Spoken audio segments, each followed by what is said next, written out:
अब शुरू करने जा रहे हैं नया, आप सब्जेक्ट कह लीजिए, चैप्टर कह लीजिए, सोशल इश्यूज, सामाजिक मुद्दे। ठीक है, यूपीएससी हो या यूपीपीसीएस हो, बड़ा ही रेलेवेंस है इसमें। क्यों? क्योंकि समाज को समझना है। आप ब्यूरोक्रेट्स बनेंगे तो सबसे ज्यादा जरूरी है कि पब्लिक डीलिंग आप कैसे करोगे। पब्लिक डीलिंग मतलब लोगों से कैसे आपको वार्ता करनी है। फिर उसमें भी सबसे बड़ी चीज है कि किस तरह से आप जो है, क्योंकि हमारे यहाँ हिंदुस्तान में, भारत में अलग अलग तरह के जो समाज हैं, सोसाइटी हैं, और सबके अपने अपने विचार हैं, सबको समझना भी है और उसी के अनुसार जो समस्या आती है उनका समाधान भी करना है। ठीक है, इसलिए बहुत ज्यादा जरूरी हो जाता है सोशल इशू, सामाजिक मुद्दे पढ़ना एक यूपीएससी के एस्पिरेंट के लिए। इसमें देख लेंगे हम कौन कौन से टॉपिक पढ़ेंगे। ठीक है, पहले टॉपिक लिख लेंगे, सिलेबस हो जाएगा, उसी के अकॉर्डिंग फिर हम आगे बढ़ेंगे। ठीक है, तो एक एक टॉपिक हम लिख लेंगे, आप भी नोट करते रहना। ठीक है, यही सिलेबस है। तो सबसे पहला जैसे हम टॉपिक की से बात करें, सबसे पहला टॉपिक रहेगा हमारा भारतीय समाज की मुख्य विशेषताएं।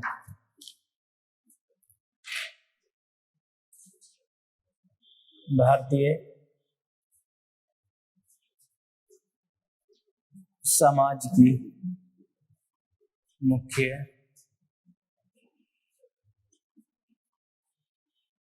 विशेषताएं, salient features of Indian society.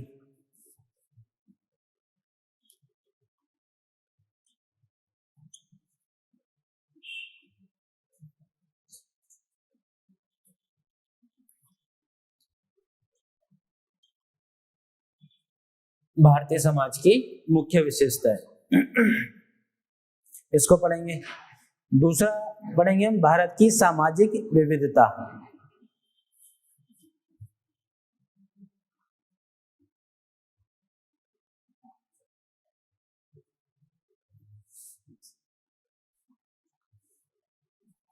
Bharat की सामाजिक विविधता,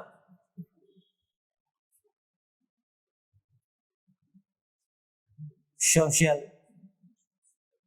diversity of India, social diversity of India. फिर तीसरा टॉपिक महिलाओं की भूमिका,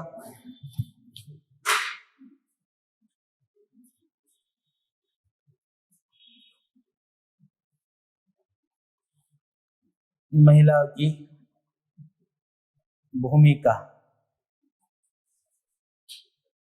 रोल ऑफ वुमेन।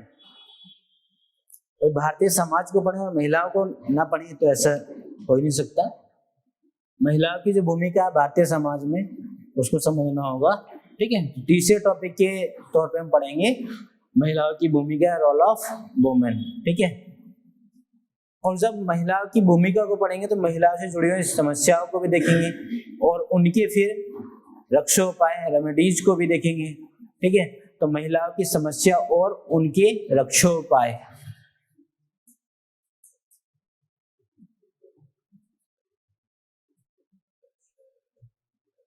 महिलाओं की समस्या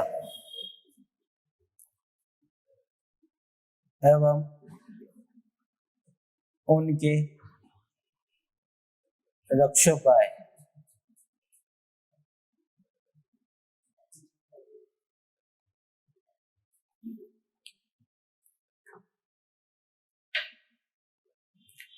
women's problem and their remedies.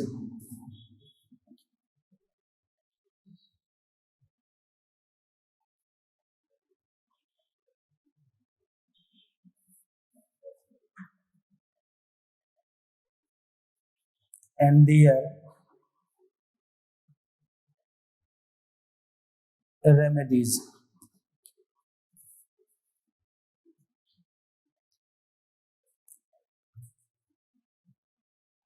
फिर देखेंगे महिला संगठन, वुमेन्स ऑर्गेनाइजेशन के बारे में।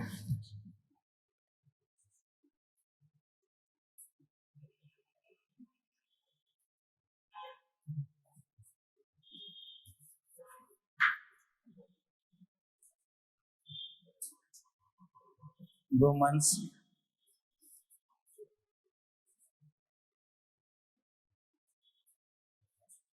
ऑर्गेनाइजेशन।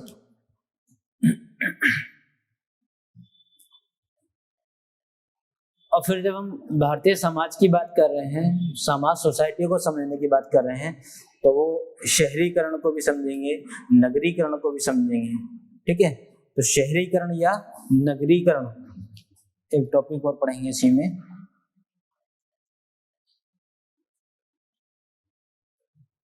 शहरीकरण या नगरीकरण,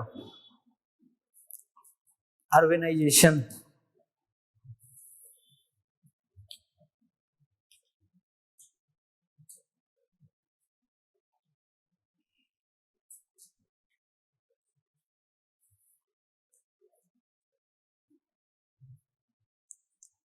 फिर देखेंगे भारतीय समाज पर जो भूमंडलीकरण है, ग्लोबलाइजेशन है, उसका प्रभाव। तो भारतीय समाज पर भूमंडलीकरण का प्रभाव।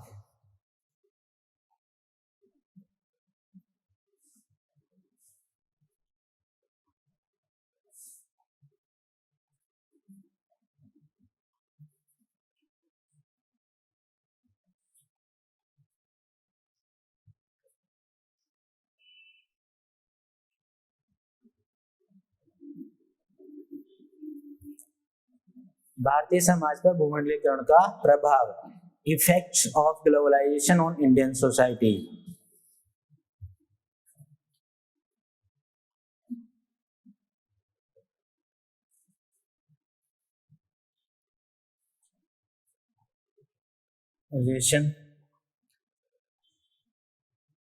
On Indian society.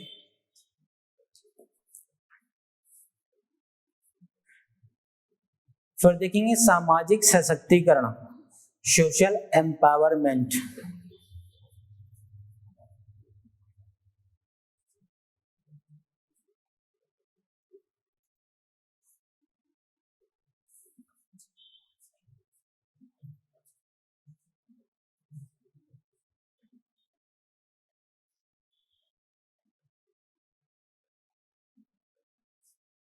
Social empowerment को समझ लेंगे, सामाजिक सशक्तिकरण को समझेंगे। और फिर देखेंगे सांप्रदायिकता, कम्युनलिज्म।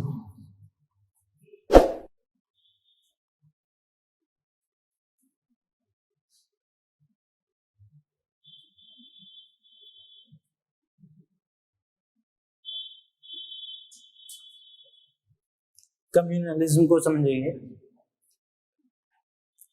सांप्रदायिकता को समझेंगे, तो फिर क्षेत्रवाद को भी समझेंगे, रीजनलिज्म को।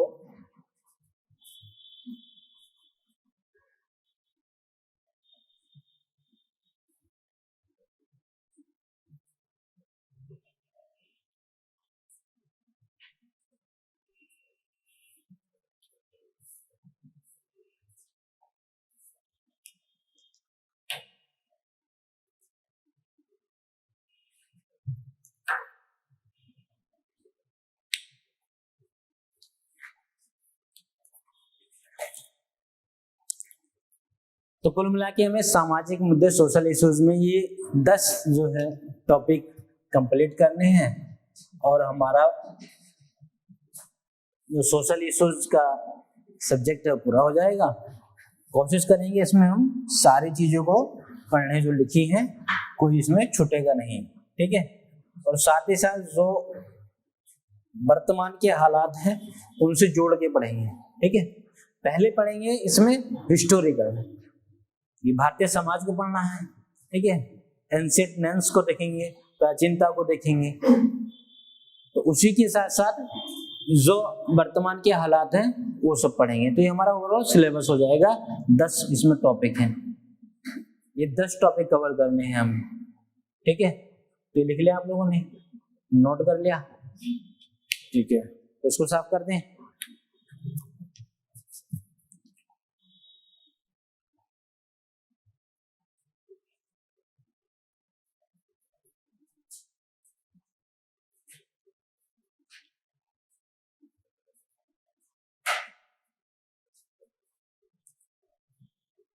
स्टार्टिंग में नोट करना है सिलेबस, ठीक है। ये बार बार देखना होगा क्योंकि यही हमें आगे की राय दिखाएगा। पता चला कि आप लोग जो है सिलेबस नोट नहीं किए हो, फिर कैसे पता चलेगा कि क्या पढ़ा हमने, कितना पढ़ा, कितना रह गया। तो ये बहुत जरूरी है, ठीक। सोशल इशू अगर पढ़ रहे हैं, हम सोसाइटी की बात कर रहे हैं, तो सबसे पहले ये जानना होगा आखिर समाज क्या है।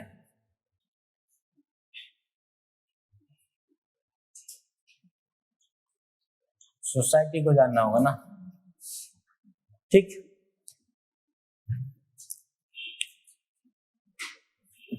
तो समाज की सबसे पहली बात तो ये कि क्यों है,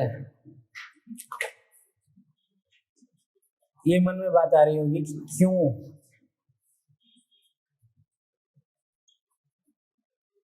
क्यों है ये समाज, आखिर क्यों इसका अस्तित्व है। क्या ये समाज किसी का अस्तित्व बनाता है, क्या है आखिर ये। तो जरूरत क्यों पड़ी, जरूरत इसलिए पड़ी क्योंकि समाज अगर नहीं होता, ये समाज अगर नहीं होता, तो मान लीजिए कि जंगल की तरह स्थिति हो जाती है, जैसी परिस्थितियां जंगल में होती हैं, कोई रूल रेगुलेशन नहीं, कोई लॉ नहीं, कोई संविधान नहीं, तो जंगल में जिस जानवर का जो मन करता वो करता है, उसे कोई रोक नहीं सकता। ना उसके मन में डर रहता कि अगर मैं गलत करूंगा, किसी को मार दूंगा, खा जाऊंगा, तो मुझे कोई सजा मिलेगी, नहीं, तो उसका भोजन हो जाएगा, तो जरूरी है। तो जंगल के नियम कानून नहीं होते हैं एक समाज में, ठीक है। तो जरूरत जो पड़ी वो अस्तित्व बनाए रखने के लिए पड़ी, एग्जिस्टेंस के लिए जरूरत पड़ी, अस्तित्व बनाए रखने के लिए।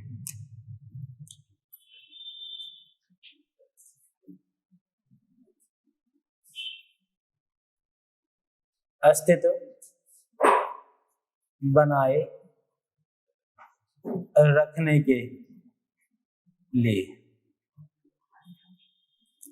अब अस्तित्व चाहे वो किसी मानव का, मनुष्य का, ठीक है, तो अस्तित्व बनाए रखने के लिए इसकी जरूरत पड़ी समाज की, ठीक है।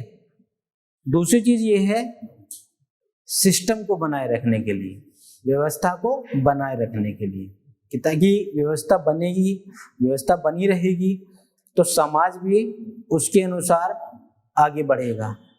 अब सोचे देखिए, समाज में अगर व्यवस्था नहीं होगी, सिस्टम नहीं होगा, मान लीजिए कि जैसे पुलिस अगर नहीं हो, एक हिस्सा है समाज का, पुलिस अगर नहीं हो, नियम कानून नहीं हो, तो आप देखोगे कितनी घटनाएं हो सकती हैं। एक ही पल अगर छूट ही दे दी जाए, थोड़ा सा भी रेस्ट दे दी जाए पुलिस फोर्स को कि आज आपकी 24 घंटे की छुट्टी है, कितनी भी खबरें आएंगी, आपको जानो नहीं है। ऐसे हालात में आप जान सकते हो समाज फिर समाज रहेगा नहीं। तो दूसरी चीज ये है कि जो व्यवस्थाएं हैं उसको बनाए रखने के लिए, सिस्टम को बनाए रखने के लिए,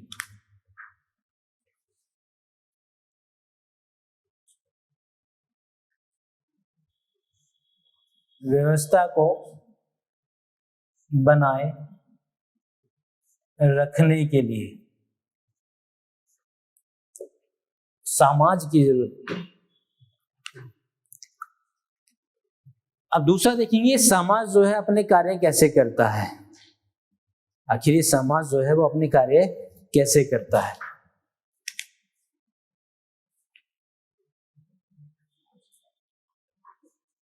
समाज अपने कार्य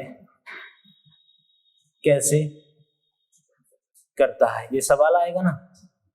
चलो ये तो समझ लिया हमने कि अस्तित्व बनाए रखने के लिए है, व्यवस्था बनाए रखने के लिए है। फिर आखिर ये जो समाज है वो अपने कार्य कैसे करता है। तो एक तो ये है कि सहमति गढ़ने की प्रक्रिया है, मतलब किस तरह से हमें नियम कानून लागू करने हैं। तो सहमति गढ़ने की प्रक्रिया,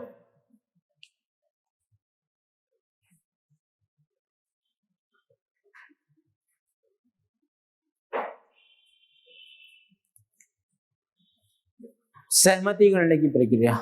और दूसरा वितरण की प्रक्रिया, प्रोसीजर ऑफ डिस्ट्रीब्यूशन, किस तरह से समाज में किस तबके को क्या देना है वो अलग चीज है, ठीक है। तो वितरण की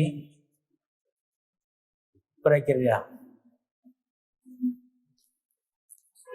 सहमति गढ़ने की प्रक्रिया से मतलब ये है जो नियम है, नियम लागू करने की प्रक्रिया। साधारण भाषा में आप सहमति गढ़ने की प्रक्रिया को नियम लागू करने की प्रक्रिया भी कह सकते हैं। नियम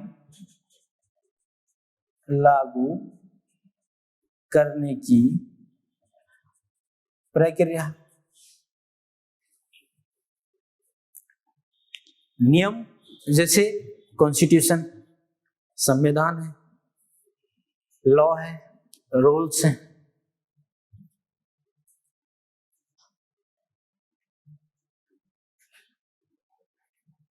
कॉन्स्टिट्यूशन,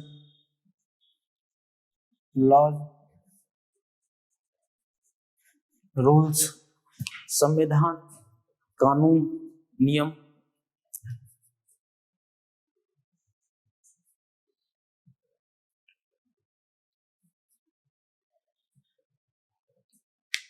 अच्छा ये जो बात है, क्या ये जो सहमति गढ़ने की प्रक्रिया है, नियम लागू करने की प्रक्रिया है, क्या ये 100% होती है?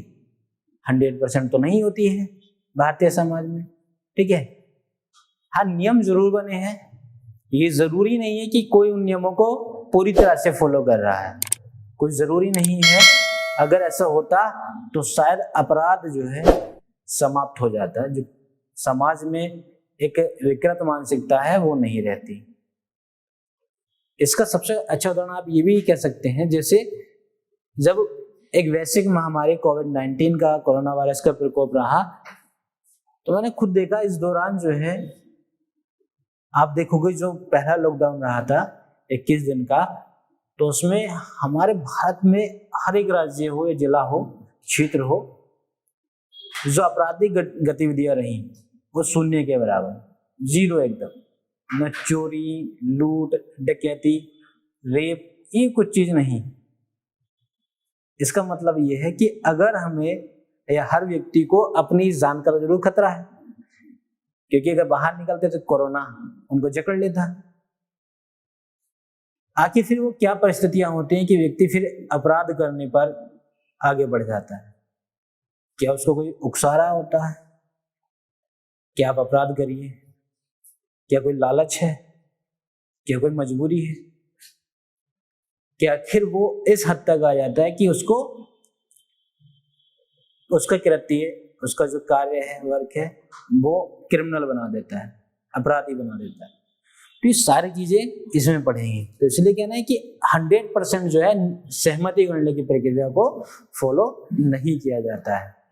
नियम लागू करने की प्रक्रिया जैसे संविधान हुआ, कॉन्स्टिट्यूशन हुआ, लॉ हुआ, रूल्स हुए, ठीक है। अब नियम लागू करने की प्रक्रिया में भी एक प्रक्रिया आती है जैसे सामाजिकरण। आप लोगों ने सुना होगा,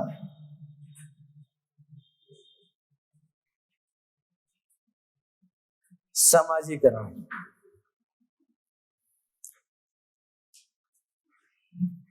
तो सोशलाइजेशन की अगर हम बात करें, सामाजिकरण की अगर बात करें, तो आखिर ये क्या है?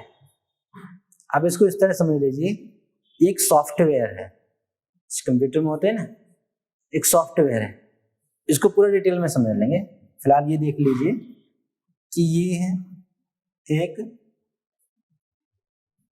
सॉफ्टवेयर। कैसे है सॉफ्टवेयर? इधर आ जाइए, समझ लेते हैं।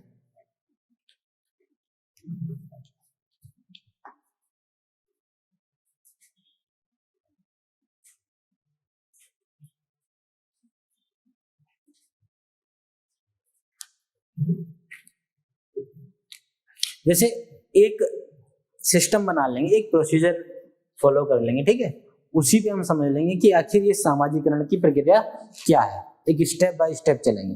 ठीक, सबसे पहले जैसे सोशल की बात कर लेंगे। सोशल, हिंदी में इसको सामाजिक कहते हैं, ठीक है, सामाजिक। सामाजिक, सामाजिक का मतलब ये है कि जो समाज के नियमानुसार हो। वही तो है कि आप बड़े सामाजिक हो, समाज के नियमानुसार हो।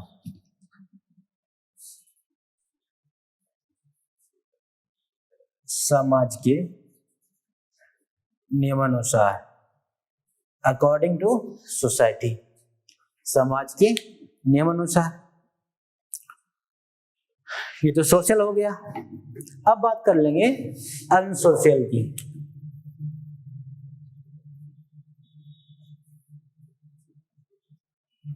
अनसोशल, आप लोग पूरा पेज छोड़ना, इस तरह से लिखा जाएगा पूरा, ठीक है। अनसोशल, हिंदी में इसको असामाजिक कहेंगे।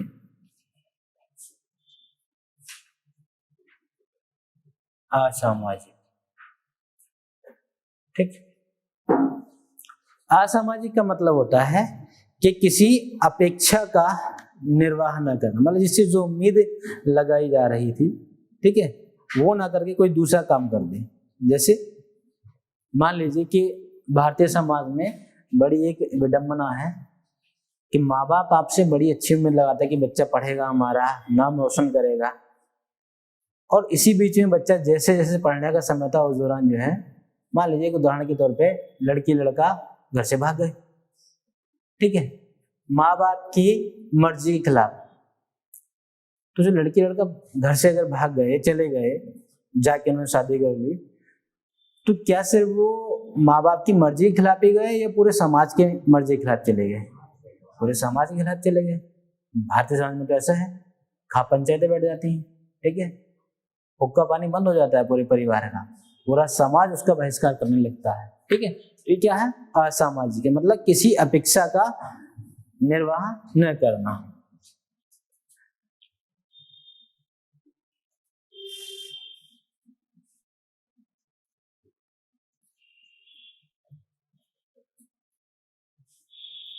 न करना। अब देख लेंगे एंटी सोशल, तीसरा देख लेंगे इसी में।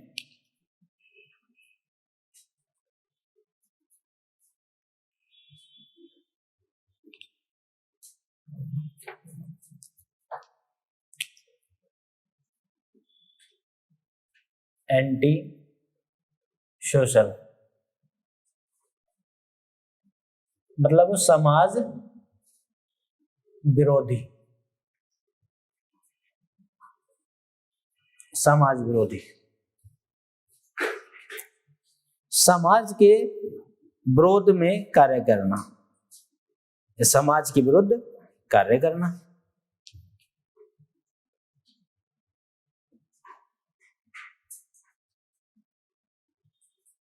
विरोध में कार्य करना, समाज के विरोध में कार्य करना। जैसे समाज ने नियम तौर तरीके बनाए, अपने अपने समाज के अलग अलग तौर तरीके होते हैं। जैसे मान लीजिए एक विशेष धर्म है, विशेष समाज है, अगर हिंदू समाज की बात कर लें, हिंदू समाज में बताया कि हम ईश्वर की उपासना करेंगे, पूजा पाठ ये सब करेंगे, ठीक है। उसी में अगर एक हिंदू व्यक्ति सोच के देखो कि कुरान का पाठ करने लगे, अध्ययन करने लगे, और कहे कि नहीं मैं अब जो है कुरान पढ़ूंगा, त्यागूंगा नहीं हिंदू धर्म को, पर कुरान पढ़ूंगा, और कुरान के जो पूरा प्रक्रिया होती है पढ़ने की, पढ़ूंगा भी उसको, उसका प्रचार प्रसार भी करूंगा। तो आप सोच सकते हैं जो हिंदू समाज है क्या वो उसको समाज का समर्थक बोलेगा, विरोधी बोलेगा? वो समाज के विरोधी हो जाए, समाज के विरोध में कार्य कर रहा है। वही इसका उल्टा कर लीजिए, कोई मुस्लिम व्यक्ति वो कह ले कि मैं अब से जो है गीता रामायण का पाठ करूंगा, रहूंगा मुस्लिम में, गीता रामायण का पाठ करूंगा, तो क्या वो मुस्लिम समाज के लिए विरोधी नहीं हो जाएगा? क्योंकि वो विरोध में कार्य कर रहा है। ठीक है, तो ये क्या है? एंटी सोशल, समाज विरोधी, समाज के विरोध में कार्य करना। ठीक, अब आता है इसमें असोशल। असोशल, असोशल ये समझते रहेंगे। असोशल का मतलब होता है समाज तटस्थ। हिंदी में इसको समाज तटस्थ बोलते हैं। तटस्थ मतलब न्यूट्रल इसको बोला जाता है। जैसे मैंने बताया कई बार उदाहरण भी दिए थे, जैसे आपकी बाइक में एक न्यूट्रल गियर होता है, तो जब बाइक न्यूट्रल गियर पे होती है, आप कितना एस्केलेटर दे दीजिए वो कोई हरकत नहीं करेगी। ठीक है, क्योंकि उसको कमांड ही नहीं मिल रहा है, गियर नहीं मिल रहा है उसको। गियर मिलेगा तब ना चलेगी, न्यूट्रल में दौड़ेगी। तो तटस्थ का मतलब न्यूट्रल होता है कि कोई फर्क नहीं पड़ने वाला। जैसे समाज के नियमों का पता ही ना हो, इसमें क्या आएगा? समाज के नियमों का पता ही ना हो, समाज के नियमों का पता ही ना हो। क्या ऐसा कोई होता है? क्या कोई ऐसा होता है व्यक्ति जिसको समाज के नियमों का पता ही ना हो? जैसे आप तो हुई, आपको क्या फर्क पड़ता है? समाज नियम बनाए बनाए अपनी मनमर्जी से चलोगे। जैसे एक नवजात बच्चा होता है, नवजात शिशु होता है, बच्चे के शिशु होता है,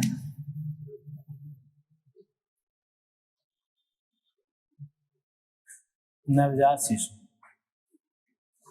अब इसको पता ही नहीं कि समाज के नियम क्या है। जैसे आपने गोद में उठाया, सोसो कर दिया। आप किसी गोद में सोसो करके देखो, गोद छोड़ो ऊपर करके देखो, पटक पटक के मारेगा कि नहीं आपको? 7 पीढ़ी की आपकी नस्ल बदल देगा। अब उसको पता ही नहीं, बच्चे को, नवजात शिशु को पता ही नहीं कि बेटा ऐसे करने से बहुत मार पड़ती है। वो तो छोड़ो, एक नवजात शिशु छोड़ो, बच्चे देख लीजिए, उसको पता ही नहीं कि अगर मैं किसी व्यक्ति को गाली दूंगा तो क्या रिएक्शन होगा उसका। आपने कुछ शरारती बच्चा है, आप तो उसको लाड प्यार कर रहे हैं, जाके उसके गालों को पकड़ ले, हिला दिया उसको। अब उसको बड़ी उलझन हुई, उसने 2-4 श्लोक बक दिए आपको, उसको पता ही नहीं कि आप जो है आप पे क्या प्रभाव पड़ेगा। उसको ये भी डर नहीं है कि ये बदले में जो है 2-4 चांटे लगा देगा, झप्पड़ लगा देगा, उसको फर्क ही नहीं पता। उसको पता ही नहीं कि समाज के नियम क्या है। तो ऐसी स्थिति को बोलेंगे असोशल, समाज तटस्थ। ठीक है, हाँ।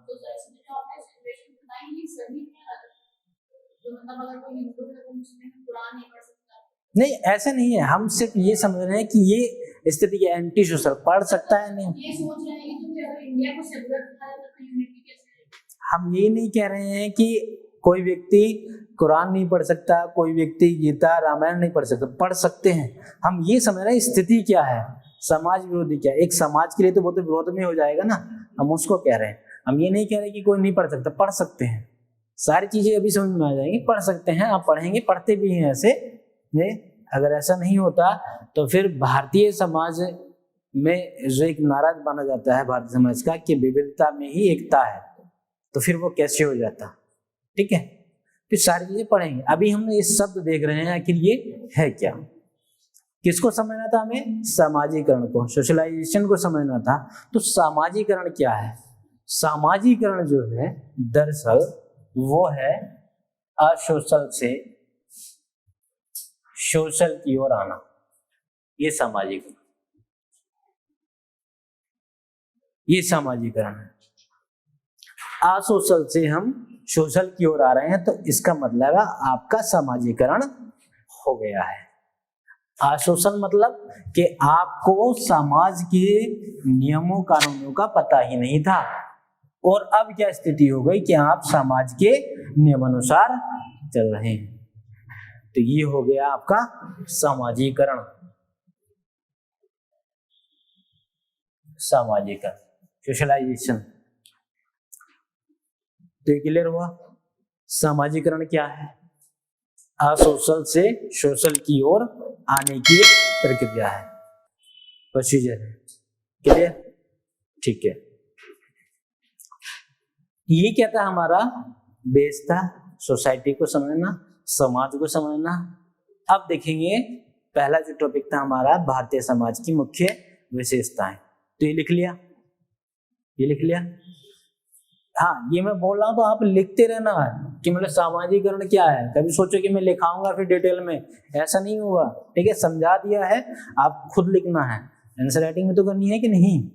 हाँ, तो अगर आपसे पूछा है कि सामाजिकरण क्या है, तो असोशल या समाज तटस्थ से लेकर के सामाजिकरण, समाज की जो प्रक्रिया है, समाज तक, सोशल तक आने की जो प्रक्रिया है, वही सामाजिकरण है।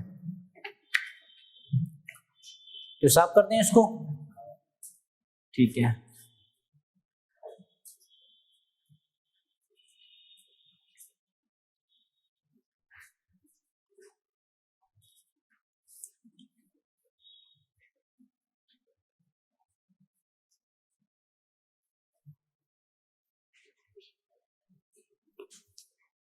अब पहला हमारा टॉपिक शुरू हो जाता है, भारतीय समाज की मुख्य विशेषताएं।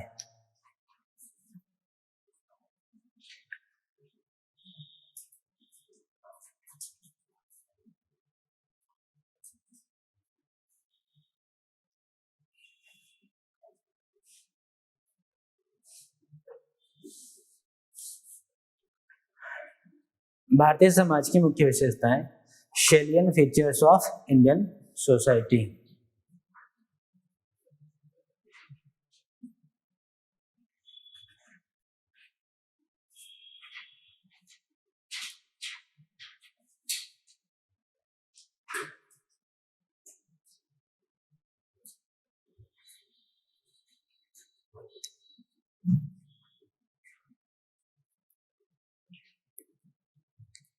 जैसे सबसे पहले तो जान लीजिए समाज।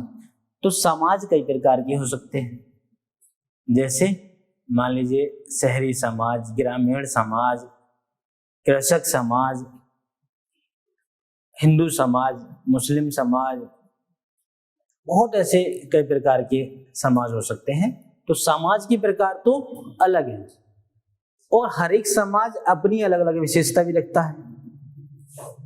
ठीक उसी तरह से जैसे और समाज अपनी अलग अलग विशेषताएं रखते हैं, भारतीय समाज भी कुछ अपनी अलग विशेषताएं रखता है। तो हम भारतीय समाज की विशेषताओं को यहाँ पढ़ लेंगे। ठीक है, ध्यान रखना, अभी जो भारतीय समाज की विशेषताएं वो बता रहे हैं, इसमें आप ये मत सोचने लगना कि सर अभी आपने बता दिया कि भारतीय समाज की विशेषता ये तो एक धर्म की विशेषता है, किसी विशेष धर्म की विशेषता है, तो वो उसको डिटेल में स्टडी करेंगे। सिर्फ हम यहाँ देखेंगे जो भारतीय समाज की विशेषताएं। हम किसी पूर्वाग्रह से ग्रसित नहीं होंगे कि अगर हम हिंदू धर्म से हैं या मुस्लिम धर्म से हैं, सिख या ईसाई या बौद्ध धर्म से हैं, तो हम उसी को पूरा भारतीय समाज की विशेषताएं मान लें। क्योंकि ना ही हिंदू धर्म हो या मुस्लिम धर्म हो या बौद्ध धर्म या जैन धर्म, कोई भी धर्म हो, वो अकेला भारतीय समाज की विशेषताएं नहीं है। जितने भी समाज हैं भारत में, वो सभी से मिलकर एक भारतीय समाज बना। ठीक है, और उसकी अलग अलग विशेषताएं। जैसे भारतीय समाज की मुख्य विशेषताओं में हम अलग अलग इसमें सब पॉइंट देखेंगे। जैसे पहला हुआ विविधता, डाइवर्सिटी के बारे में देख लेंगे। विविधता, डाइवर्सिटी।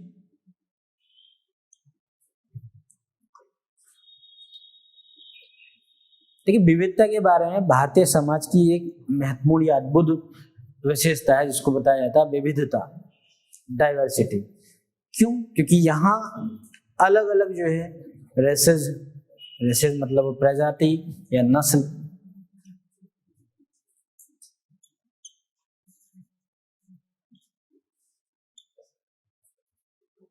भारतीय समाज में कास्ट, जाति,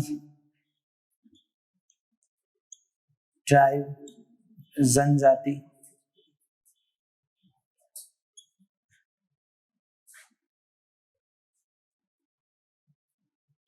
लैंग्वेज, भाषा, रिलीजन, धर्म।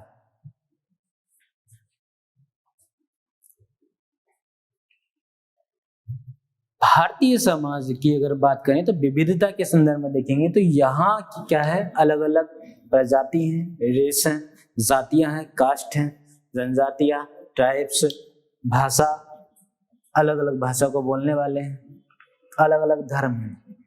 ये सारी चीजें होने के बावजूद भी भारतीय समाज में विविधता कायम है, डाइवर्सिटी है। ठीक है। दूसरी चीज है कि प्राचीनता एवं स्थायित्व।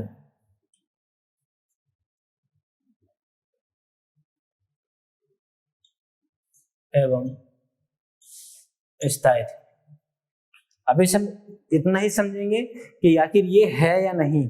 तो क्या भारतीय समाज में डाइवर्सिटी नहीं है, विविधता नहीं है? है विविधता।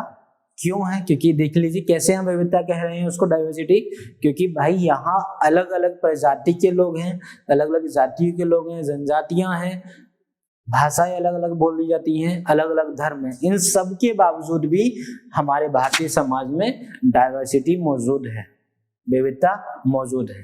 ठीक है। अब दूसरी चीज देख लेंगे भारतीय समाज की एक विशेषता में जो प्राचीनता एवं स्थायित्व है, मतलब एंशियंटनेस एंड स्टेबिलिटी।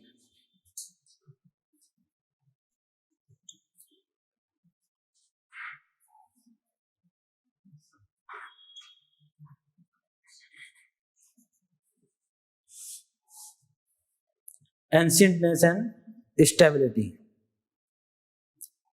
ठीक है। भारतीय समाज सबसे प्राचीनतम समाज है। और भी सभ्यताएं रही हैं, जैसे विश्व में आप कह सकते हो रोम, मिस्र, सीरिया, बेबीलोन, अलग बहुत तरह की सभ्यताएं रही हैं। और भारतीय सभ्यता, भारतीय संस्कृति एक प्राचीनतम संस्कृति है।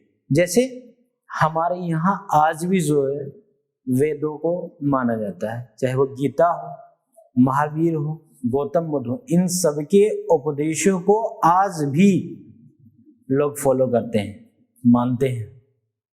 तो यही क्या है, भारतीय समाज की विशेषताओं में एक प्राचीनतम एवं स्थायित्व की अवधारणा है, कॉन्सेप्ट है। क्या ऐसा नहीं है कि आज लोग जो है गीता के उपदेशों को नहीं मानते? मानते हैं। क्या महावीर के उपदेशों को नहीं मानते? मानते हैं आज भी। क्या गौतम बुद्ध के उपदेशों का अनुपालन नहीं करते? करते हैं। तो यही क्या है, भारतीय समाज की एक विशेषता है कि इसमें प्राचीनता के साथ साथ स्थायित्व बना हुआ है, वरना न जाने कितनी सभ्यताएं आई और चली गई। ठीक। तो दूसरी चीज क्या है, प्राचीनता एवं स्थायित्व। और तीसरी चीज देखेंगे इसमें सहिष्णुता।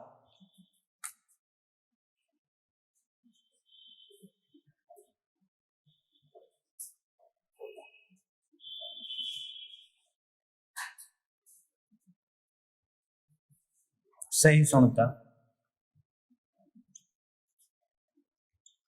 टॉलरेंस इसको कह सकते हैं आप इंग्लिश में।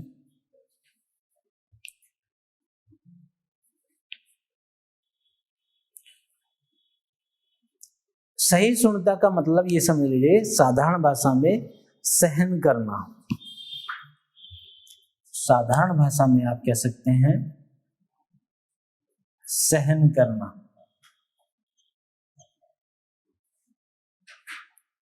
हाँ, ध्यान रखना, गलत को सहन करना सहिष्णु नहीं होगा। मतलब जो सही है उसको सहन करना, गलत को सहन करना वो सहिष्णु नहीं है। जैसे मान लीजिए कि अगर एक विशेष धर्म कोई शोभा यात्रा निकाल रहा है, तो कोई धर्म भाई शोभा यात्रा निकाल रहा है तो वो अपने धर्म की मान्यताओं को फॉलो कर रहा है, अपने त्योहार मना रहा है। कोई विशेष धर्म अगर ये काम कर रहा है और कोई दूसरा धर्म जो है उसकी इस कृत्य को सहन कर रहा है, वो कह रहा है चलो ठीक है कोई बात नहीं, तुम भी निकालिए हम भी निकालेंगे, ठीक है। तो ये सहन करना सही सुनता है। हाँ वही क्या है, शोभा यात्रा निकाल रहा है एक धर्म, और दूसरा धर्म क्या है कि नहीं हम यहां से शोभा यात्रा निकलना ही नहीं देंगे, या एक धर्म मुहर्रम निकाल रहा है और दूसरा धर्म कह रहा है कि हम निकलने ही नहीं देंगे, तलवार लाठी डंडे सब ले आए, तो वो असहिष्णु हो जाएगा, इनटॉलरेंस हो जाती है वो स्थिति, ठीक है। तो सही को सहन करने की, गलत नहीं है, आप पे कोई अत्याचार कर रहा है, कोई रेप कर रहा है और आप सहन कर, ये नहीं है, वो अलग चीज होगी, ठीक है। सहिष्णुता है, टॉलरेंस की बात कर रहे हैं, तो सहन करना मतलब सही को सहन करना, ठीक। तो भारतीय समाज में अलग या अनेक धर्म, जातियां हैं, भाषाएं बोली जाती हैं, जनजातियां हैं, कास्ट हैं, रेसेस हैं, ये सब चीज होने के बावजूद भी लोग, इसका मतलब है कि एक दूसरे के धर्म को, एक दूसरे के धर्म की मान्यता को, एक दूसरे की भाषा को, जाति को, नस्ल को, प्रजाति को सम्मान करते हैं, उनकी मान्यताओं को सहन करते हैं। ये भारतीय समाज में अभी भी मौजूद है। तो क्लियर हो गया सहिष्णुता क्या है भारतीय समाज में, ठीक। इसी से जुड़ा हुआ एक अगला बिंदु और देख लेंगे, समन्वय।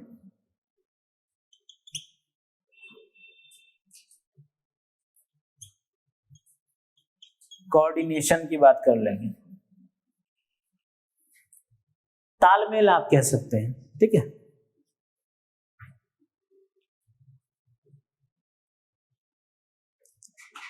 समन्वय तालमेल को आप इस तरह समझ लीजिए कि भारतीय समाज में अनेक संस्कृति, चाहे वो विदेशी संस्कृति हो, उसको आने का भी मौका मिला, आने का ही मौका नहीं बल्कि विकसित होने का ही मौका मिला।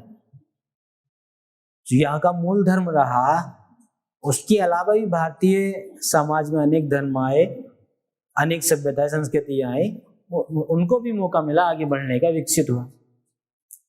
भारतीय समाज में अनेक संस्कृतियां सब होने के बावजूद भी आप देखोगे कि यहाँ एक समन्वय स्थापित है लोगों में, यहाँ समाज के स्तर पर और संस्कृतियों के स्तर पर समन्वय स्थापित है। आप कुल मिला के ये कह लीजिए कि अगर हम ये जो समाज है, संस्कृति है, इन संस्कृति को अगर हम नदियां मान लें तो भारतीय समाज पूरा एक समंदर है, सागर है। भारतीय समाज क्या है, आप उसको सागर बोल सकते हैं, जिसमें न जाने कितनी नदियां हैं। ये कब हो पाया, जब समन्वय है, कोऑर्डिनेशन है। आप कोई भी, जैसे मान लीजिए अभी आपके मन में आया कि मैं जो है हिंदू भले ही हूँ और मैं अलग अलग धर्मों को मानूंगा, अलग अलग धर्मों की पूजा पाठ करूंगा, सारी चीज, या फिर मैं अपना कोई नया धर्म बनाऊंगा, तो आप बना सकते हो, आपको कोई रोक नहीं सकता, आप उसका प्रचार प्रसार कर सकते हो, कोई दिक्कत ही नहीं है। ऐसा नहीं है कि आप जो है अगर किसी मान्यता को मान रहे हैं, कोई नया धर्म भी शुरुआत कर रहे हो और लोग आपके विरोध में खड़े हो जाएंगे, ऐसा नहीं है, बल्कि आपके अनुयायी और हो जाएंगे, बल्कि आपके अनुयायी और हो जाएंगे। चलो भैया हम भी जो है आपके इस धर्म में जुड़ रहे हैं या इस संगठन में जुड़ रहे हैं। तो भारतीय संस्कृतियों, भारतीय समाज की बात करें तो इसमें अनेक संस्कृतियां हैं और इन संस्कृतियों को, ये सारी संस्कृतियां भारतीय समाज में समाई हुई हैं। जैसे भारतीय संस्कृतियां अगर नदियां हैं तो भारतीय समाज पूरा एक समंदर है। तो ये कैसे हो पाया, समन्वय के कारण, कोऑर्डिनेशन के कारण, तालमेल के कारण, ठीक है। आगे देख लेंगे,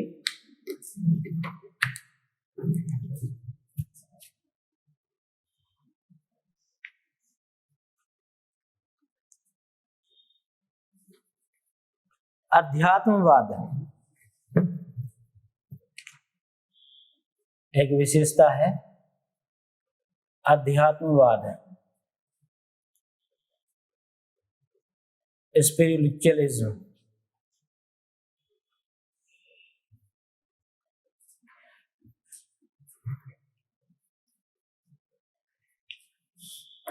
जैसे भारतीय समाज की अगर हम बात करें तो जो अध्यात्मवाद है ये एक अनूठी विशेषता है भारतीय समाज की। भारतीय समाज में कुछ ऐसे व्यक्ति हैं, कुछ ऐसे लोग हैं, जैसे आपने देखा होगा कि जो भौतिक सुख है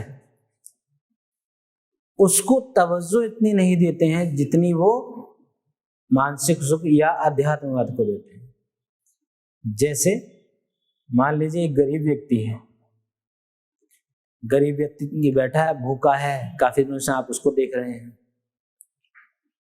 और आपने देखा कि आप मंदिर या मस्जिद कहीं जा रहे हैं, तीर्थ स्थल पे जा रहे हैं, और वहां आपको चढ़ावा चढ़ाना है, और आपने देखा कि गरीब व्यक्ति जो है वो रास्ते में आपको मिल गया, बैठा है, भूखा प्यासा है।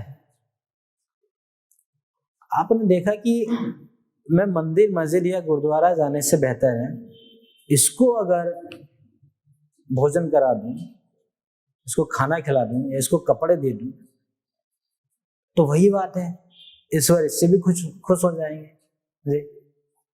तो भारतीय समाज में ये स्थिति है, किसी गरीब को देख करके व्यक्ति ये मान लेता है चलो ठीक है, अगर हमने इसको खिलाया तो मतलब हमने भगवान को, ईश्वर को खिला दिया। और इतनी खुशी वास्तव में तब नहीं होती जब आप जो है मंदिर मस्जिद में जाकर के या गुरुद्वारे में जाकर के जो वस्तु चढ़ावे के रूप में आप चढ़ाते, जितना आपने उस व्यक्ति को भोजन करा दिया, वो जो अनुभूति होती है वही अध्यात्मवाद भारत में, भारतीय समाज में मौजूद है। जैसे कई उदाहरण आप लोगों ने भी किए होंगे, ऐसे आप में से भी ऐसे बच्चे होंगे, आपने देखा कि आपके पास पॉकेट में 10 रुपए हैं और आपको पता है कि हमें जो है ये 10 रुपए का आगे कुछ खरीदना है। मान लीजिए 10 रुपए आपको पॉकेट मनी के रूप में मिले, इससे ज्यादा मिलते भी नहीं है, और आपने देखा कि एक गरीब व्यक्ति है, गरीब माता है, वो आपके पास आई और आपसे वो भीख मांगने लगी कि बेटा कई दिन से भूखी हूं और कुछ खाया नहीं है। और आप उसकी हालत को देख के अंदाजा भी लगा पा रहे हैं कि हाँ बाकी जो है बहुत भूखी है। तो आपने कहा माता जी 10 रुपए हैं, इससे अगर काम चल जाए तो चला लीजिए। तो आपने वो 10 रुपए जो कि आप अपने काम के लिए रखे थे वो भी दे दिए। आप उस स्थिति में आ गए जो आपके पास कोई भी पैसा नहीं, मतलब भौतिक सुख जो आप उससे चाह रहे थे। मान लीजिए 10 रुपए की आप चॉकलेट लेना चाह रहे थे, आपने चॉकलेट नहीं ली, मगर वो 10 रुपए उस माता जी को दे दिया, अपना भौतिक सुख त्याग दिया, और उस माता जी को आपने जो पैसे दिए, तो आप उससे तो वो अपनी स्थिति बताई, आपने उसकी स्थिति को समझा, हो सकता है वो 10 रुपए कुछ तो खाएगी, और जब खाएंगे तो आपको दुआएं देंगी। आपने भी ये मान लिया कि कुछ खाएंगी दुआ देंगी, अरे कोई नहीं, तो भगवान तो देख ही रहा है, ईश्वर तो देख ही रहा है, ये मनोस्थिति हो जाती कि नहीं। ऐसा आपको 10 कहीं आता है झूठे दे दिए, तो रोज मांगती है ऐसे, अरे यार कोई बात नहीं, दे दिए तो क्या हुआ, वो झूठ बोल रही है तो कोई बात नहीं, ईश्वर तो देख रहा है और मेरा मन तो खुश है। यही क्या है, अध्यात्मवाद। भारतीय समाज में भी एक विशेषता रखता है अध्यात्मवाद। ठीक है, दूसरा देखेंगे धर्म की प्रधानता।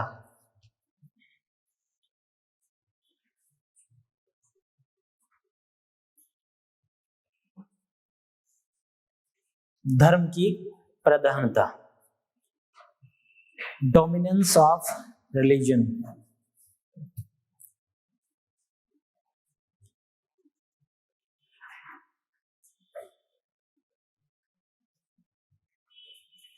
धर्म की प्रधानता, ये तो पता ही है कि भारतीय समाज एक धर्म प्रधान समाज है। धर्म की प्रधानता आप इसलिए कह सकते हैं क्योंकि वो मानव कोई मानव है, मानव का व्यवहार जो है वो धर्म के क्रियाकलापों के अनुसार चलता है। जैसे चाहे वो विवाह, शादी, एक घर में कोई भी कार्यक्रम, पूजा पाठ, जैसे गृह प्रवेश है तो उसमें भी आप पूजा पाठ करा रहे हैं। जो चीज धर्म की विशेषता है उस धर्म के अनुसार आपकी शादी भी हो रही है। तो जो मानव व्यवहार है वो किसके अनुसार चलता है? धर्म की अनुसार चलता है। इसका मतलब है कि भारतीय समाज में वो धर्म की प्रधानता है।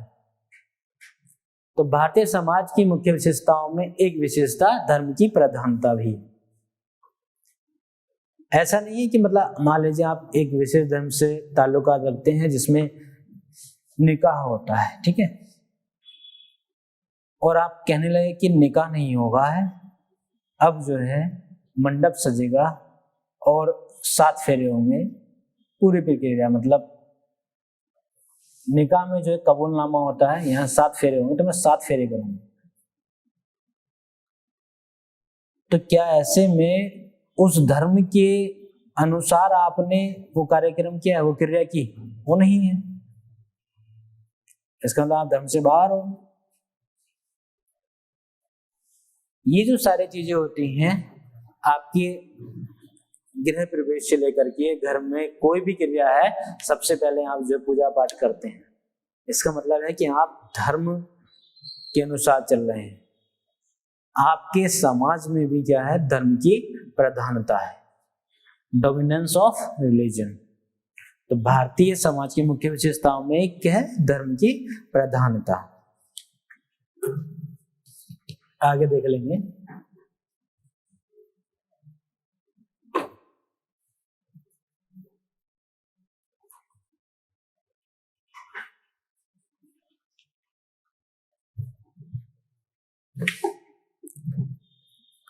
अगली विशेषता हम पढ़ेंगे अनुकूलनशीलता या एडेप्टेबिलिटी के बारे में।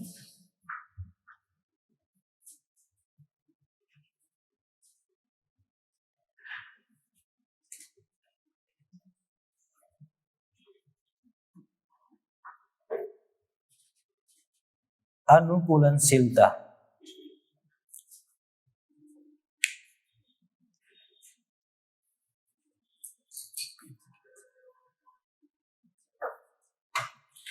जैसे आप देखोगे न जाने कितनी संस्कृतियां हैं, सभ्यताएं हैं, सब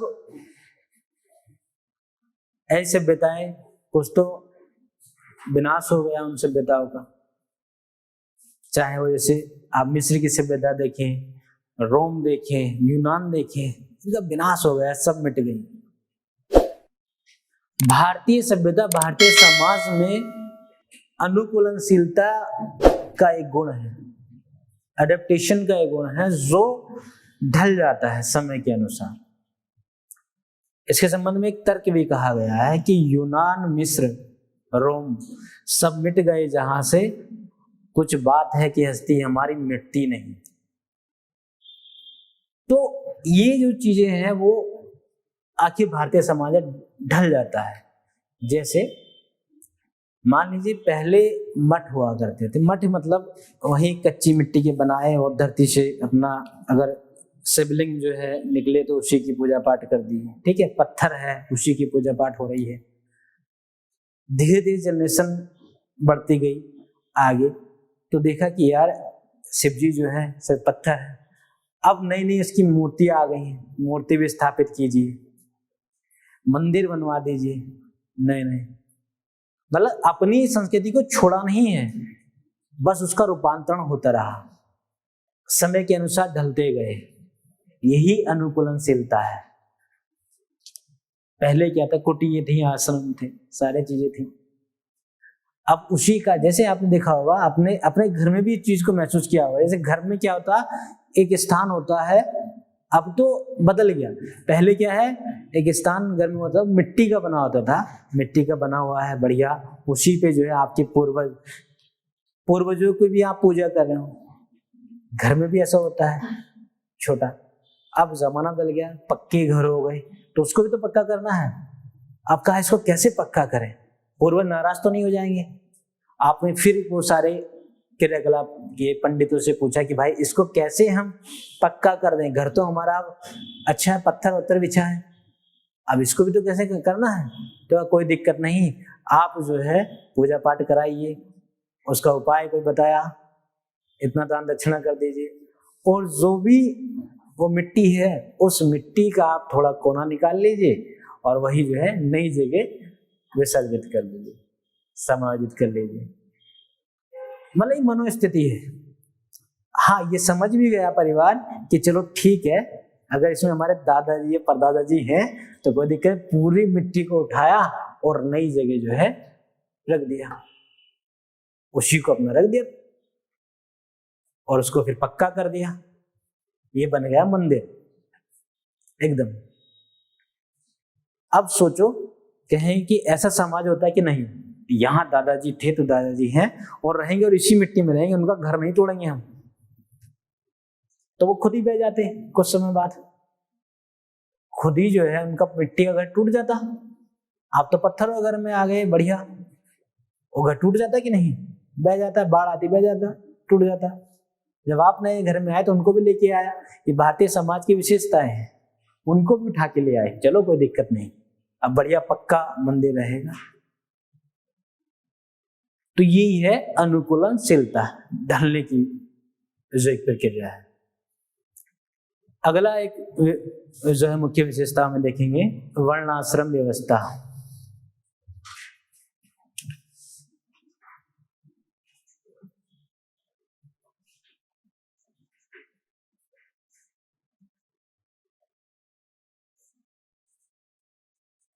वर्णा सिस्टम। तो पहले इसमें हम वर्ण को देख लेंगे और फिर आश्रम को। पहले वर्ण को और आश्रम को।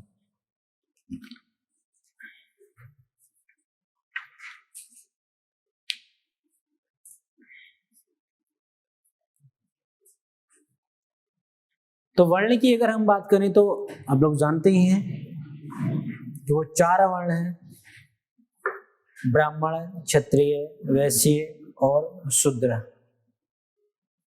ब्राह्मणों को दरअसल वो सबसे ऊपर रखा गया है, क्यों? क्योंकि इनको बुद्धि और शिक्षा का प्रतीक माना जाता है, इनको बुद्धि और शिक्षा का प्रतीक माना गया।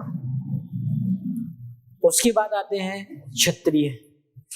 क्षत्रिय को शक्ति का प्रतीक माना गया कि भाई जो इनके पास में शक्ति है, बल है, तो वो क्षत्रिय लोग होते हैं। तो क्षत्रिय को क्या माना गया? वो शक्ति का प्रतीक।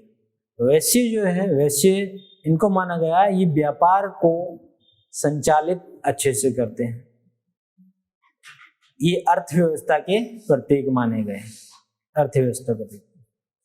शूद्र जो है, शूद्र को माना गया कि जो ऊपर के 4 वर्ण हैं, जैसे लिख भी देते हैं,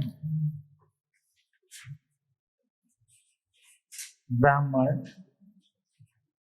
क्षत्रिय, वैश्य और शूद्र। तो शूद्र को माना गया जो ऊपर के 4 वर्ण हैं, इनकी सेवा के लिए, इनकी सेवा करेंगे ये शूद्र। अच्छा, ध्यान रखना, भारतीय समाज में जब ये वर्ण व्यवस्था के शुरुआती चरण था, शुरुआती चरण में ये जो वर्ण बांटे गए थे वो कार्य के अनुसार बांटे गए थे, कि जो जिसका कार्य है, वर्क है, कर्म है, उसी के अनुसार। मान लीजिए कोई बुद्धिजीवी है, अच्छी शिक्षा दी है, तो वो ब्राह्मण वर्ग में आ जाएगा, और कोई लड़ने मिलने का शौक है, अपना पहलवानी कर रहा है, नहीं युद्ध क्षेत्र में आगे है, सेनापति टाइप का है, तो वो क्षत्रिय वर्ण में आ जाएगा। और जो व्यापार कर रहा है, साहूकार है, अर्थव्यवस्था को चला रहा है, वो वैश्य वर्ण में आ जाएगा। और जो जिसके जिनमें है कि हाँ हमें जो है सेवा करनी है, सेवा कर रहा है, तो वो शूद्र में आ जाएगा। मगर वर्तमान में इसकी नकारात्मक व्याख्या। ये तो चलो ठीक था, फिर भी जो जैसा काम कर रहा है उसको उसी वर्ण में रख दिया। वर्तमान में इसकी नकारात्मक व्याख्या ये हो गई कि जैसे एक ब्राह्मण, इसी को जाति के रूप में भी जाना गया अभी, जैसे एक ब्राह्मण वर्ण का कोई व्यक्ति है और वो मांस का कारोबारी है, चमड़े का कारोबारी है, और चमड़ा निकालने वाला काम जो कि शूद्रों का था, मगर वो आज के समय में मांस बेच रहा है, चमड़ा निकाल रहा है, तो वो क्यों नहीं शूद्र हो जाता? नहीं, वो फिर भी रहेगा ब्राह्मण। तो ये नकारात्मक व्याख्या है। एक शूद्र का बच्चा जो कि पढ़ लिख करके डॉक्टर बन गया, इंजीनियर बन गया, आईएएस आईपीएस बन गया, तो वो रहेगा हमेशा शूद्र ही, दलित ही रहेगा। जबकि क्या था, प्रारंभिक चरण में अगर उसने बेहतर शिक्षा पाई है, ज्ञान है उसके पास, तो वो कौन से वर्ण होगा? ब्राह्मण वर्ण से। तो वर्तमान में इसकी नकारात्मक व्याख्या की गई है। ये अंतर समझिए। शुरुआत में क्या था, कार्य के अनुसार ये वर्णों को बांटा गया था, भाई जो जैसा काम कर रहा है उसी के अनुसार है। अब तो इसकी नकारात्मक व्याख्या हो गई, अब तो जन्म से जाति का पता चलता है। अब आप किसी भी जाति में हो, आप जहां पैदा हो गए वही रहोगे। आप चाहे कितना ही पढ़ लिख लो, आप कितना भी कुछ कर लो, कोई फर्क नहीं पड़ता। तो इसकी नकारात्मक व्याख्या हो गई है।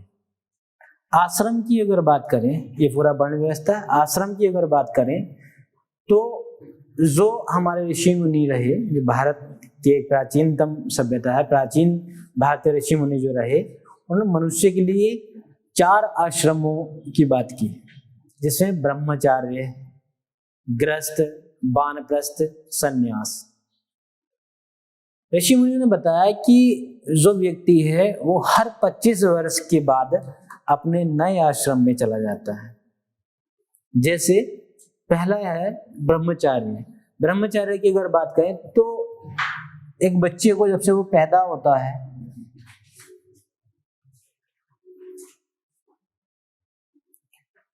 और लगभग 25 वर्ष के, एक अनुमानित है, तब तक उस बच्चे को ब्रह्मचार्य को अपनाना चाहिए। मतलब सिर्फ और सिर्फ अपने लक्ष्य पढ़ाई लिखाई अगर वो कर रहा है तो पढ़ाई लिखाई पे फोकस करना चाहिए, अनाप शनाप बातों पे नहीं। तो ये सारी चीजें बताई। इसलिए आपने देखा होगा जो ऋषि मुनि है, जब बच्चा पैदा हो जाता था, चाहे वो राम और भरत इन सब की बात करें, तो आपने देखो जैसे ये लोग पैदा हुए उसके बाद में इनको आश्रम में भेज देंगे कि जाइए आप जो शिक्षा ग्रहण कीजिए, शिक्षा ग्रहण कीजिए, समाज के तौर तरीके जानिए और फिर आकर के अपने दूसरे आश्रम में आप जगह बनाइए। तो देखिए पहले क्या था, एक व्यक्ति को जन्म से लेकर के लगभग जो है वो 25 वर्ष तक शिक्षा ग्रहण ही करता था, ब्रह्मचार्य रहता था, आश्रम में रहता था।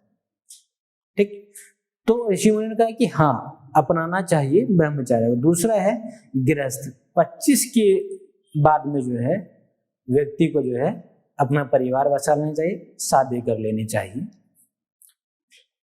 और शादी करे तो अपने फिर बीवी बच्चों पे ध्यान दे, उनको देखे। आजकल तो जो है 40 साल से तो शुरुआत होती, 30-40 साल से शादी की।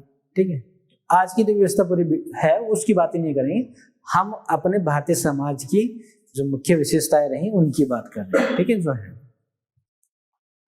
आज भी देखोगे आप काफी लोग जो है बड़े चिंतित हो जाते हैं कि जैसे बच्चे की एज बढ़ती जाती है तो उनके विवाह के बारे में बड़े चिंतित हो जाते हैं, चाहे वो लड़की हो या लड़का हो, कि 21 साल के बच्चे हो गए हैं, शादी भी तो करना है इनकी, और कब करोगे शादी।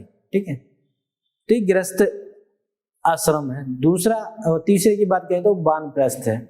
उसके बाद में कि अपने बच्चों को जो है अपने पढ़ा लिखा लिया है, सब कुछ ठीक है, अब शादी वादी भी उनकी कर दी है आप लोगों ने। ठीक, तो ये करना पड़ेगा, ये करना होता है, जिम्मेदारी होती है। कोई माँ बाप सोच ले कि नहीं बच्चे अपना आप अब पढ़ लिए हैं, कोई दिक्कत नहीं, अपना आप जो है शादी वादी कर लें, कोई दिक्कत नहीं। समाज में रहना है, भारतीय समाज में, तो ये सारी चीज आपको करनी पड़ेंगी। इसलिए आप देखते हो कि कितना भी कोई गरीब व्यक्ति है तो वो जब अपनी बेटी की शादी करता है, अपने बच्चों की शादी करता है, तो अपने आप को गिरवे रख करके तब भी वो शादी करने के लिए प्रयास करता है, क्योंकि ये समाज का ताना बाना है। तो वानप्रस्थ को भी जो है इसमें भी व्यक्ति जाता है, अपनाता है। और अंत में क्या है, सारे चीजें हो गई, पोती पोता नाती वाती सब हो गए, कोई बात नहीं, सारी चीजें। अब क्या है, अंत में संन्यास की स्थिति है कि फिर अंत में आप देखो बुढ़ापे में क्या है, भारतीय समाज में आपके जो दादी दादा होंगे, किसी के परदादा हो तो बहुत अच्छी बात है, दादी दादा होंगे तो आप उनसे कोई बात करेगा, अरे नहीं, वो सुबह शाम जो है पूजा पाठ, आप सो रहे होते हैं और वो अपना सुबह 4 बजे उठ के अपना पूजा पाठ में लगे हैं। संन्यास का मतलब पहले कुछ और था कि घर को ही त्याग देना, पर आज के टाइम में थोड़ा पॉसिबल नहीं है। जंगल में जाएंगे, जंगली जानवर खा जाएंगे, कहाँ जाएंगे, अरे तो ये सारी चीजें, तो वो अपने घर में ही जो है अपना, और मान लेते हैं कि अब कुछ नहीं, अब ईश्वर को याद करना है, अंतिम चरण है। तो अंतिम पड़ाव में जितने भी दिन वो जीते हैं, आप देखोगे आपके घर के जो बुजुर्ग हैं वो हमेशा पूजा पाठ में ज्यादा विश्वास रखते हैं। आप उनसे कोई नई बात कर नहीं सकते। अरे नहीं, आप कहोगे लोग दादी गाना सुनिए, म्यूजिक लगा दिया, हेडफोन लगा दिया, दादी कह रहे पागल है ये सब नहीं देता, ठीक है। तो मनुष्य को ढल जाना चाहिए, ये भारतीय ऋषि मुनियों का कहना है, और भारतीय समाज में है भी ऐसा, समझे, भारतीय समाज में है भी ऐसा। ऐसा आप देखोगे कि भारतीय समाज में मान ले दादी है, अब दादी या दादा भारतीय समाज के बैठ के पता चला कि पोता पोती सब बैठे हैं और दारू पी रहे हैं, दादी दादा थोड़ा भारतीय समाज में ऐसा मुश्किल है। आप में से हैं तो किसी के दादा दादा ऐसे जो साथ में बैठ के आपके साथ दारू पीते हैं, सुट्टा लगाते हैं? कोई नहीं है ऐसा है। ये भारतीय समाज की विशेषता है। आप अगर दूसरे देशों की बात करें, जैसे इंग्लैंड हुआ, अमेरिका हुआ, वहां ठीक है, वहां चल रहा है, कोई दिक्कत नहीं। वहां अपना एडम भी पी रहा है, उसकी दादी वो भी पी रही है, कोई दिक्कत नहीं, कि पियो बेटा, कोई दिक्कत नहीं है, एंजॉय। ये भारतीय समाज की एक विशेषता है, आश्रम, जिसको अपनाना चाहिए और अपनाते भी हैं, भले उसका जो है रूप बदल गया है, ठीक। एक अलग विशेषता, ये जो मुख्य विशेषता है उसमें और देख लेंगे, जाति व्यवस्था की बात कर लेंगे। ये भी एक विशेषता के तौर पे हम देखेंगे।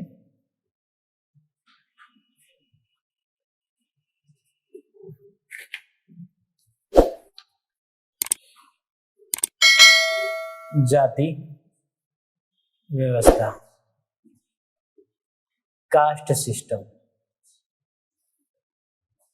देखिए, ये भारतीय समाज की विशेषता है। कास्ट सिस्टम से आप अंदाजा लगा सकते हैं कि व्यक्ति कैसा है, या उसके खाने पीने से, उसके कपड़े पहनने से अंदाजा लगा सकते किस कास्ट का है। ये भी एक विशेषता है। मान लीजिए लंबा चौड़ा व्यक्ति है, ठीक है, हमेशा लड़ाई झगड़े की बात करता है, धरने प्रदर्शन की बात करता है, तो आप समझाएंगे जाट या गुज्जर है। एक व्यक्ति पढ़ाई लिखाई की बात कर रहा है, आप समझ जाओगे यार पढ़ा को टाइप का है, पंडित हो गया, चालाकी दिखा रहे हैं। एक व्यक्ति अपना साफ सफाई का काम कर रहा है, जी मजदूरी कर रहा है, आप समझोगे कि होगा कोई दलित ही।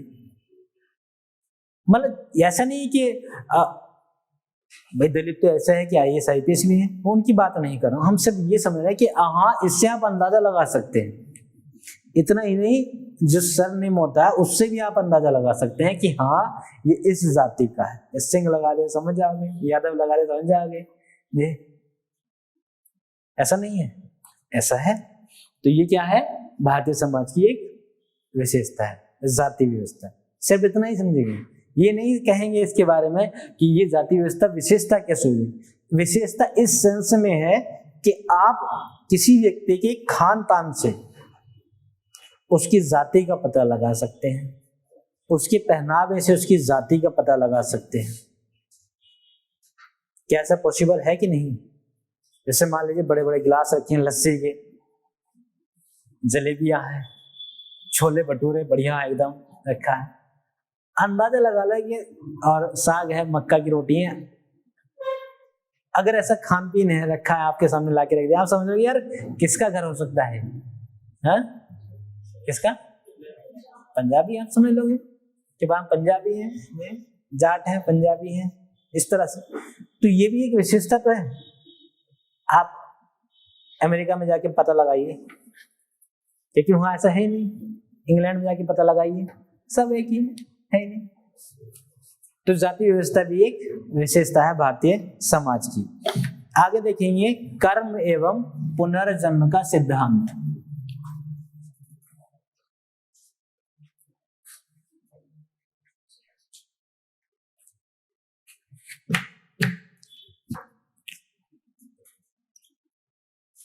कर्म एवं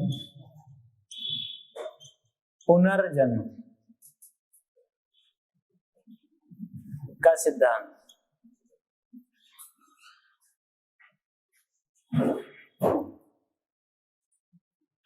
ठीक है, कर्म एवं पुनर्जन्म का सिद्धांत, doctrine of Karma and re incarnation.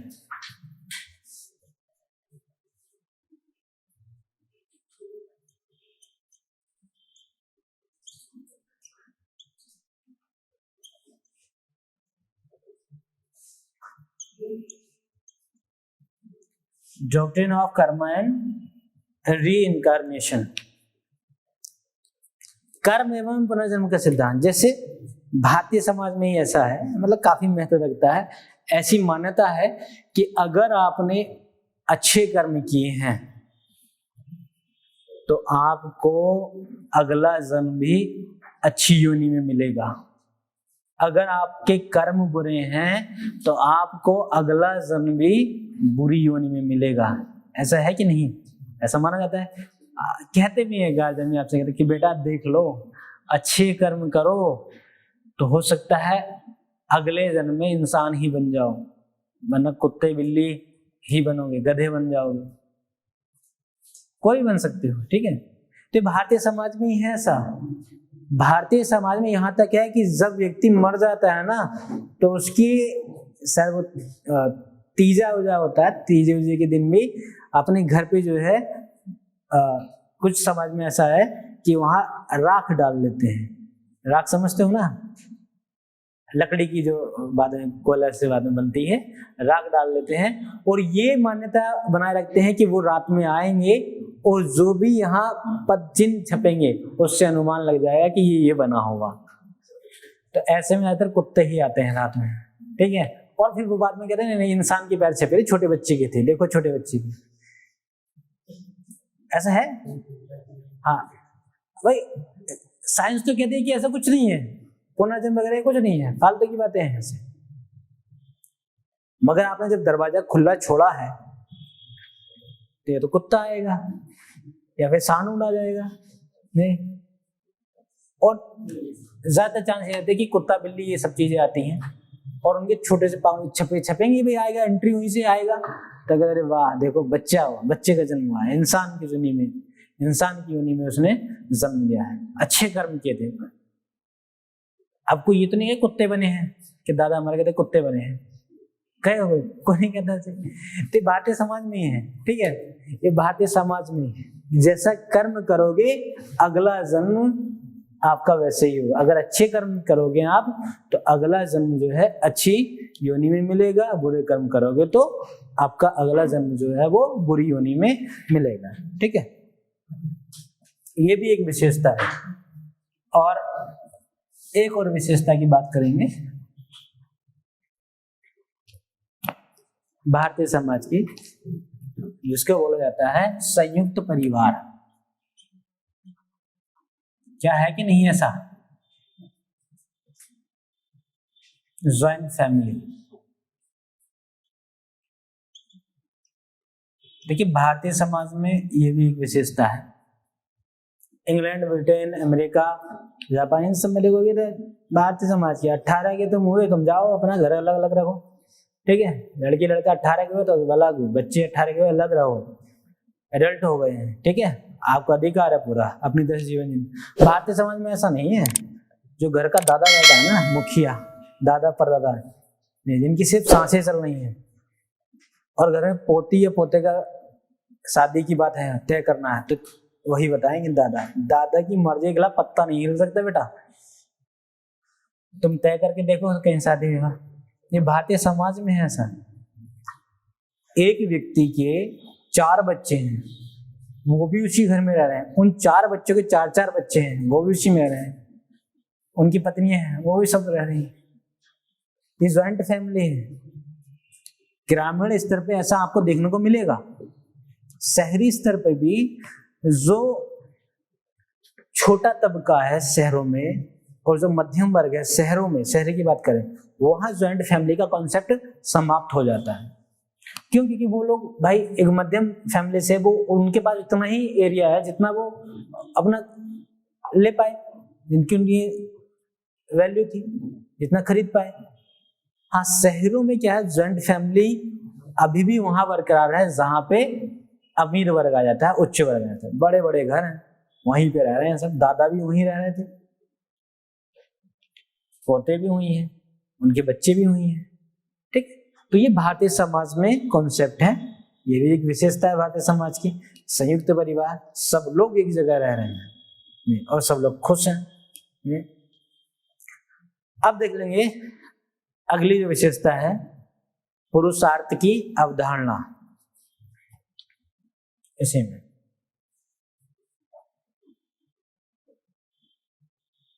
पुरुषार्थ की अवधारणा, कंसेप्ट ऑफ पुरुषार्थ।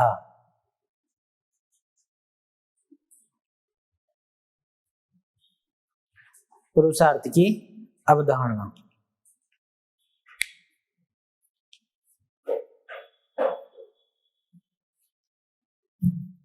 देखिए, पुरुषार्थ का मतलब यह है कि हर व्यक्ति को जो उसके कर्तव्य दिए गए हैं, जो उसके कार्य दिए गए हैं, समाज के द्वारा कह लीजिए, परिवार के द्वारा जो भी जिम्मेदारी दी गई हैं, उनको निभाना।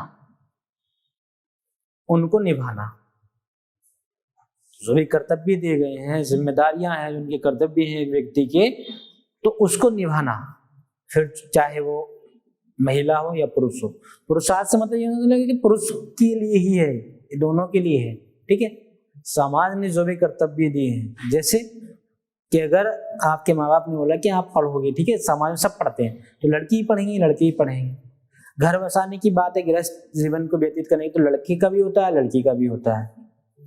ठीक है, जिम्मेदारियां आती हैं कि आपको अपने बच्चे की भी शादी करनी है। जैसे आपकी शादी आपके माँ बाप ने की है, तो ये भी एक जिम्मेदारी है। इसको वानप्रस्थ की अवस्था में आपने देखा। और फिर जो है, ये सारे जितने भी आपको जिम्मेदारियां मिली, इनका अच्छे से पालन करना, इन जिम्मेदारियों को उठाना, यही आ जाएगा पुरुषार्थ। जैसे आप चाह कर भी भारतीय समाज में ऐसा नहीं कर सकते कि मान लीजिए कि आपका, जिस तरह से आपके माँ बाप ने आपकी शादी की और आप सोचो कि मैं अपने बच्चों की शादी नहीं करूंगा या अपने बच्चों को पढ़ाऊंगा नहीं, पढ़ाना लग जाए, शादी की बात कर लेते हैं कि हम अपने बच्चों की शादी नहीं करूंगा। तो भारतीय समाज में ऐसा तो बड़ा मुश्किल है। आप नहीं करोगे बेटा, आपका जो समाज है आपसे रात दिन पूछेगा, क्या चिंटू की शादी नहीं कर रहे क्या, कोई दिक्कत है क्या, पिंकी की शादी नहीं कर रहे क्या, कोई कमी है क्या? आप परेशान हो जाओगे। ये तो बहुत बड़ी बात है। आप थोड़ा गैप लेके देखिए, 25 से 30 तक आप एक लड़की कहने की मैं अभी पापा शादी नहीं करूंगी, मुझे पढ़ना है, थोड़ा और समय दे दीजिए, तो 25 से 30 तक आप थोड़ा रेस्ट लेके देखिए, मतलब रुक के देखिए शादी के लिए। और आपके जो पेरेंट्स हैं उनको समाज में रहने वाले लोग, रिश्तेदार, यार दोस्त इतना परेशान करने, क्या शादी नहीं करनी क्या? समाज का तुम जो है नजरिया नहीं देख रहे, माहौल नहीं देख रहे क्या? शादी कर लीजिए वरना पछताना पड़ जाएगा। अब उनको कैसे समझाएं कि बच्चा या बच्ची हमें पढ़ना चाहती है? इसलिए भारतीय समाज में आप ना चाहते हुए भी ये अवधारणा कॉन्सेप्ट को तो अपनाना ही होगा, जो जिम्मेदारियां मिली हैं वो निभानी होंगी। ये भी भारतीय समाज में। और कहीं आप देखोगे तो अरे ठीक है नहीं करना, जब मर्जी हो तब कर लेना, जिससे मर्जी हो कर लेना उससे। पर भारतीय समाज में ऐसा नहीं है। आप कह के देखो कि मुझे उससे करनी है, उसकी बात बदल जाएगा, नहीं जल्दी हो जाएगी और कहीं और हो जाएगी। ठीक है, ये अलग अलग चीजें हैं। और अंत में देखेंगे हम संस्कार।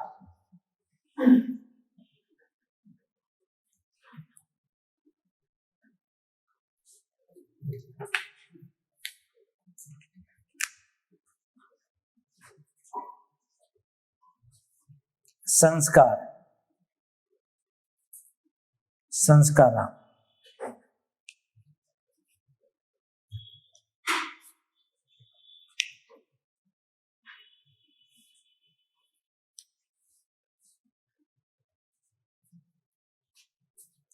संस्कार को तो आप लोग अच्छे से जानते हो। ऐसा संस्कार को भारतीय समाज में एक शुद्धिकरण की प्रक्रिया मानी गई है, शुद्धिकरण। और इन संस्कारों से होकर गुजरना ही होता है, वरना आपका समाज में तो कम से कम कोई अस्तित्व नहीं होता। जैसे बच्चा, जब बच्चे का जन्म भी नहीं होता, मतलब जब वो भ्रूण की स्थिति में होता है, तब से संस्कार शुरू हो जाते हैं। जैसे खुशखबरी मिली कि शादी हुई, शादी की बात वो बाद में रख लेंगे।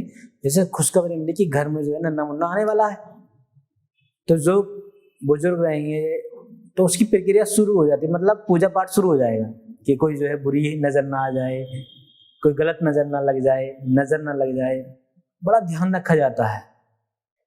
और जैसे बच्चे का जन्म होता है तब भी जो है संस्कार किए जाते हैं, पूजा पाठ होगी। जो महिला है वो घर में एंट्री करेगी तो वहां भी पूजा पाठ, उसके चरणों की एंट्री होगी, चरणों से ही जो कलश है उसको गिराया जाता है, ये भी संस्कार है। उसके बाद बच्चा जैसे जैसे बड़ा होता है, कभी कहीं मुंडन होता है, कहीं माथा टेकना, ये सारी प्रक्रिया अलग धर्मों में अलग अलग है। उसके बाद बच्चा स्कूल जाएगा पहले दिन, तब भी जो है पूजा पाठ हो रही है। हाई स्कूल की परीक्षा दे रहा है तब भी, मतलब ये बता रहा हूँ, ठीक है। और उसके बाद फिर उसकी शादी होगी, तो शादी में भी संस्कार जो होते हैं सारे पूजा पाठ होते कि नहीं। उसके बाद जो है व्यक्ति के बच्चा हुआ तब भी उसकी जिम्मेदारी अलग हो जाती है, तब भी उसके संस्कार अलग होते हैं। और उसने सारी जिम्मेदारियों को अच्छे से उठाया, और उसके बाद उसने कहा कि यार चलो ठीक है, अब अंतिम दिन है, अंतिम दिन में भी वो कहता है कि भाई चलो ठीक है, आप जो है मेरी अंतिम इच्छा है उसको पूरा कर दीजिए, वो ही बताता है। और जब प्राण निकलते हैं, जब व्यक्ति का अस्तित्व भी नहीं रह जाता, तब भी क्या है, उसके अंतिम संस्कारों में संस्कार अपनाए जाते हैं। जैसे आप देखोगे कोई व्यक्ति अगर मर गया, जैसे हिंदू धर्म में अगर कोई व्यक्ति मर जाता है तो उसका दाह संस्कार होता है, मतलब अग्नि से उसकी जो शरीर है उसको जलाया जाता है। वहीं एक धर्म में क्या है, शरीर को दफनाया जाता है व्यक्ति के। तो ये संस्कार है। ऐसा नहीं है कि किसी भी धर्म में जो है जिसमें दफना जाता है, जलाने लगे लोग, कोई जला रहा है अपनी मर्जी से, कोई कुछ कर रहा है, ऐसा नहीं है। तो जन्म से लेकर के जो मरने तक की प्रक्रिया है, अंतिम चरण तक की, मरने के बाद में भी ये जो है भारतीय समाज में ही है, जो संस्कार होते हैं उनको अपनाया जाता है। भारतीय समाज में संस्कार को अपनाया जाता है। ये क्लियर हुआ कि नहीं। जैसे जन्म के समय पे पूजा पाठ अलग होगी, बच्चा बड़ा हुआ, शादी हुई, शादी के समय पे अलग होगी, दुल्हन है उसकी पूजा पाठ का या संस्कार है वो अलग करेंगे। और फिर अंत में जब व्यक्ति मर जाता है तो अंतिम संस्कार होता है। तो ये सारी जो परंपराएं हैं, संस्कार हैं, भारतीय समाज में आपको देखने को मिल जाएंगे, भारतीय समाज में देखने को मिल जाएंगे। और कहीं ऐसा नहीं है, और किसी समाज में ऐसा नहीं है। बच्चे अपना पैदा हुआ तो पूजा पाठ नहीं करा, ठीक है, अरे वाह पार्टी होगी, आज दारू पी रहे हैं, ठीक है, पार्टी हो रही है, कोई बात नहीं। शादी हुई तो पार्टी, धनाधन, ठीक है। मर गया, चलो ठीक है, निपट गया, ठीक हुआ। वो विधिवत नहीं है। जैसे अपने यहाँ मरता है तो पूरा सजाया जाया जाता है, अंतिम संस्कार वहाँ शमशान घाट में भी लेके जाते हैं, तो वहां भी जो है बड़े सम्मानजनक तरीके से संस्कार किए जाते हैं। तो भारतीय समाज की एक मुख्य विशेषता है। तो ओवरऑल ये जो हमने अलग अलग टॉपिक देखे, ये पूरा भारतीय समाज की मुख्य विशेषताओं में है। ठीक है, कोई अगर छूट रहा हो तो हम बता सकते हैं, उस पर भी डिस्कस कर लेंगे। फिलहाल मेरी तरफ से तो लगभग हमने जो भारतीय समाज में जो विशेषता है भारतीय समाज की, वो सारे हमने पढ़ लिए। ठीक है, इसमें अगर किसी को कोई डाउट है तो पूछ सकता है। ठीक है, तो आज के लिए इतना ही रखते हैं।